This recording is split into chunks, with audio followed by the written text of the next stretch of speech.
It's time to talk about one of my favorite animation studios of all time, Pixar. Pixar is by far the juggernaut of animated movies, but they've made a few that have gotten high ratings that don't really deserve it. So today, we're going to talk about the top 3 most overrated Pixar movies. And if you like these movies, that's fine. It's just an opinion. And I'm glad you can enjoy these movies when I can't. So take this list with a pinch of salt. Anyway, on to the count. Number 3. Wall-E. And don't get me wrong on this, Wall-E is still a good movie. It's a little overrated. And Up, I personally think, is better. The animation's great. Pixar always makes good animation. It's just the story just it's kind of slow paced. The characters only say a handful of words, and it does not make sense that it's part live action and animated. It does have a lot of emotion. The romance between Wall-E and Eve is the best part of the movie, and Jeff Garland's Captain can have a few moments where he gets to shine.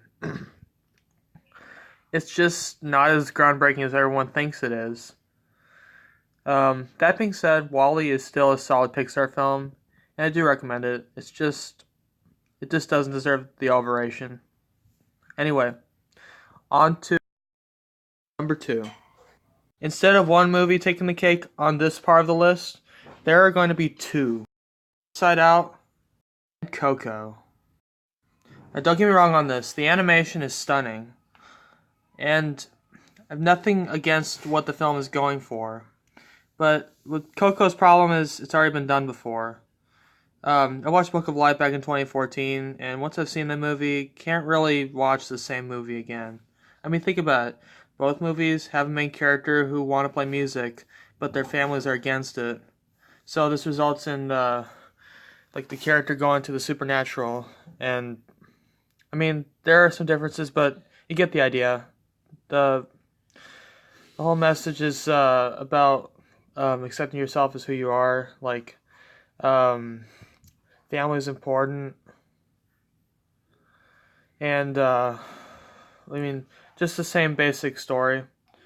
Um, and the afterlife. I mean, a lot of people praise the afterlife in this movie, but it's not really that interesting or um, worth exploring.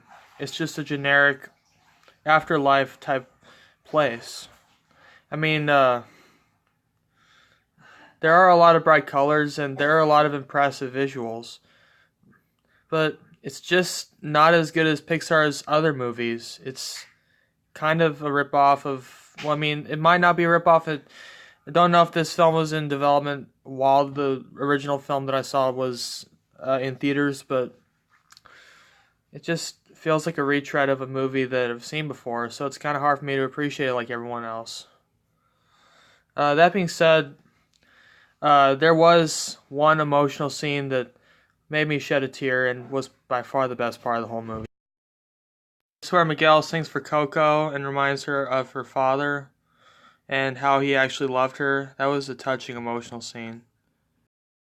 As for Inside Out, it does have its ups. I mean, there are some cute designs like with Joy, and Inside Out fan 2001 would agree.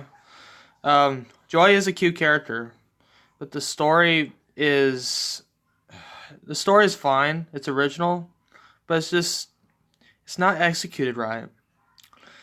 I mean, if a good story is in a movie, it doesn't really matter if the execution isn't as good as the story itself. That being said, Inside Out is still one of Pixar's beautiful films. It does have a good heart. It's just kind of boring and it drags on. Not really interesting. Joy is mostly Joy just screwing around with other ideas. If you like Inside Out, that's fine. It's just completely lackluster from Pixar, in my opinion.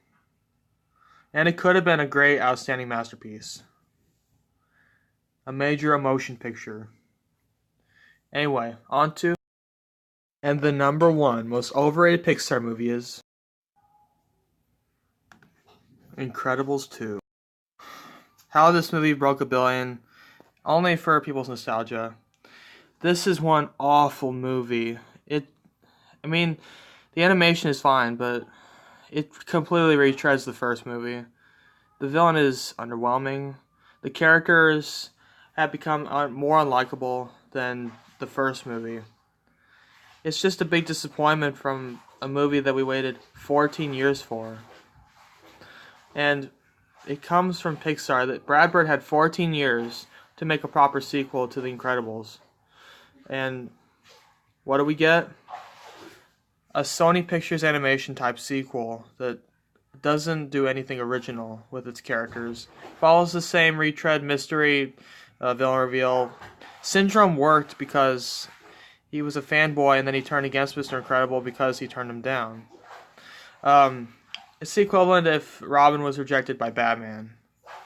But this doesn't work in this movie because we all know who the antagonist is in the movie. We all know where the movie's going.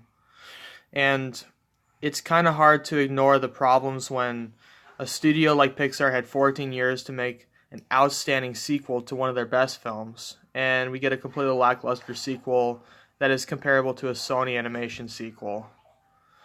Incredibles 2 is one of the most underwhelming animated efforts from Pixar, and is a huge disappointment considering Incredibles is one of the best Pixar films and heartwarming, and all we got was this. The game would have been a better sequel to this movie than this. But anyway, I consider Incredibles 2 the absolute most overrated Pixar movie of all time. However, if you like this movie, that's totally fine. It's just not my cup of tea. Forgot to mention, there are characters in this movie that are just wasted. Like, Void could have been a really great character. Helatrix could have been a good character. Reflux could have been a good character. And the whole bit with Violet losing it over Tony is just a decline in her character. That's all I'm going to say. This film does not deserve to be the highest grossing Pixar, one of the highest grossing Pixar movies. And the bits with Jack Jack, they may be cute, but they don't make up for the film's lackluster plot and the decline of the characters that we all knew and loved from the first movie. All I gotta say is, if they do make Incredibles 3, then it better be better than this.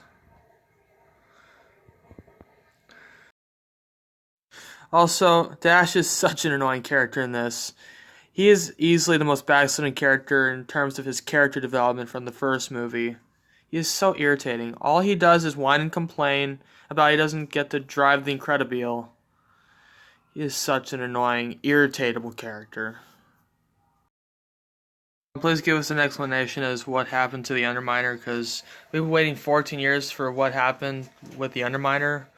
And all we got was him robbing a bank when he promised to wage war on peace and happiness. You better fix that up, Pixar.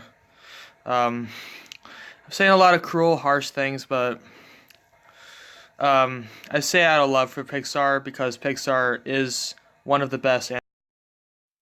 Pixar is the best animation studio in the business. Delivered heartwarming movies that deserve to be ranked among the best movies of all time. Pixar, you've proven with Toy Story 4 that you're not completely gone. So, please, for Onward or Soul, bring an outstanding masterpiece. I believe in you, Pixar, just like with Illumination. You have the money and the potential to be great. So, good luck, Pixar. Until we meet again.